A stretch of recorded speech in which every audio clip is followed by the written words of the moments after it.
Chapter 1 की हम बात कर रहे थे। चैप्टर 1 की आज हम एक्सरसाइज 2.1 शुरू करने लगे हैं। इसका पहला क्वेश्चन जो है वो है identify each of the following as rational और इरेशनल नंबर। ये कुछ नंबर्स दिए गए हैं आपको, आपने इसमें से आइडेंटिफाई करना है कि इनमें से कौन कौन से नंबर रैशनल हैं और कौन कौन से नंबर इरेशनल हैं। रैशनल और इरेशनल नंबर्स के आइडेंटिफिकेशन की एक ऑलरेडी वीडियो भी चैनल के ऊपर मौजूद है। उसमें हमने बड़ी डिटेल के साथ डिस्कस किया था कि कौन कौन से नंबर रैशनल होते हैं और कौन कौन से नंबर इरेशनल होते हैं। वहाँ पे हम लोगों ने ये मेंशन किया था कि ऐसी रकमें जो आगे चलती जा रही हों लेकिन उनमें रिपीटिशन हो जाए तो वो रैशनल होती हैं, इरेशनल नहीं होती। लेकिन ऐसी रकमें जो आगे चलती जा रही हों और उसमें रेपिटिशन ना हो तो वो इरेशनल होती हैं। वहाँ पे हमने कुछ कॉन्सेप्ट डिस्कस किए थे, टर्मिनेटिंग, नॉन टर्मिनेटिंग का, रिक्यूरिंग, नॉन रिक्यूरिंग का। तो टर्मिनेटिंग ऐसे थे जो ख़त्म हो जाते हैं, जो ख़त्म हो जाते हैं वो तो सारे रैशनल होते ही होते हैं। इरेशनल इरेशनल वो होते हैं जो ख़त्म नहीं होते और उनमें रेपिटिशन भी नहीं आती, यानी वो नॉन टर्मिनेटिंग भी होते हैं और नॉन रिक्यूरिंग भी होते हैं। तो इरेशनल की एक ही डेफिनेशन थी जो हमने वहाँ पे डिस्कस की थी, नॉन रिक्यूरिंग, नॉन टर्मिनेटिंग। ये इसमें ख़ास बात थी। फॉर एग्ज़ाम्पल 3 पॉइंट लेट से आप 1-4 कहें, फिर आगे कुछ इसी तरह आप 7-5 कर लें, इसमें अब कोई भी चीज़ रिपीट नहीं हो रही और दूसरा ही आगे आगे आगे आगे चलता जा रहा है, तो इस किस्म के नंबर्स जो हैं वो इरेशनल कहलाते हैं। अभी हम इसी चीज़ को सेपरेट करेंगे। यहाँ पे 35 35 35 बार बार रिपीट हो रहा है, तो ये आपका रैशनल नंबर है क्योंकि इसमें सेम चीज़ रिपीट हो रही है, तो ये रैशनल की कैटेगरी में जाएगा। अब यहाँ पे आप इसे देखें, यहाँ पे ये है जी 0.6 और ऊपर बार है 6 के, यानी 6 आपका बार बार रिपीट होगा, तो ये भी अगेन रैशनल है क्योंकि सेम चीज़ आपकी रिपीट हो रही है।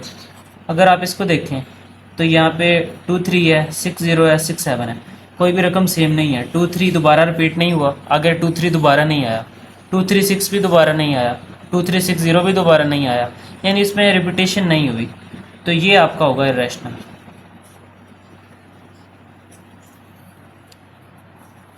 आगे फर्दर आप मूव करें स्क्वायर रूट 7 पे, तो अगेन स्क्वायर रूट 7 ये भी इरेशनल होगा। जितनी भी स्क्वायर रूट वाली रकमें हैं वो सारी इरेशनल होती हैं, तो ये भी इरेशनल होगा। अगर आप स्क्वायर रूट 7 की वैल्यू लेंगे, स्क्वायर रूट 7 की वैल्यू लेंगे तो आप देखेंगे कि जो जवाब आता है उसमें कोई भी रेपिटेशन नहीं है। इसी तरह जब आप इसकी वैल्यू लेंगे ई की, जो नेचुरल लोगारिथम की बेस है, तो ये वैल्यू आती है। अब कुछ लोग कहेंगे यहाँ पे सर रिपीट हो रहा है 1828 1828, लेकिन ये 7 ये जो है 7 ये दोबारा नहीं आया। अगर इसने रिपीट होना था तो इस तरह से आना था 71828, फिर दोबारा 71828, फिर दोबारा 71828, तो ये रेपिटेशन काउंट नहीं होगी। Again it is irrational number. अगर आप नेक्स्ट क्वेश्चन की तरफ जाते हैं, इस क्वेश्चन की तरफ, तो यहाँ पे भी 1-4 आप देख लें, दोबारा आगे 1-4 कहीं आया, कहीं भी नहीं आया, तो अगेन इट्स इरेशनल। अगर 1-4 आ भी जाए तो आगे आपने देखना है सेम टू सेम वही रकम आगे भी रिपीट होनी चाहिए। लेट से 1415 अगर एक दफ़ा आया तो ना बार बार 1415 1415 1415 वही तरतीब चलनी चाहिए, उसमें मज़ीद डिजिट्स ऐड नहीं होने चाहिए, सेम टू सेम वही पैटर्न सारे में होना चाहिए, तब आप उसे रैशनल बोलेंगे। ये अगेन इरेशनल में जाएगा। यहाँ पे भी स्क्वायर रूट आ गया, ये भी इरेशनल में जाएगा। यहाँ पे भी स्क्वायर रूट आ गया, ये भी इरेशनल में जाएगा। 9 क्वेश्चन है 15/4 का। अगर आप इसको सॉल्व कर लेते हैं तो 4 3s are 12, 3 बच जाएगा, पॉइंट लेके आप 0 बढ़ा लें, 4 7s are 28, 2 बच जाएगा, पॉइंट आगे लगा हुआ 0 बढ़ा लें, 4 5s are 20, तो इसका आंसर हमारे पास आया 3.75। ये टर्मिनेटिंग है, ख़त्म हो गया। ऐसा नहीं है कि आगे चलता जाए डिवाइड ही ना हो।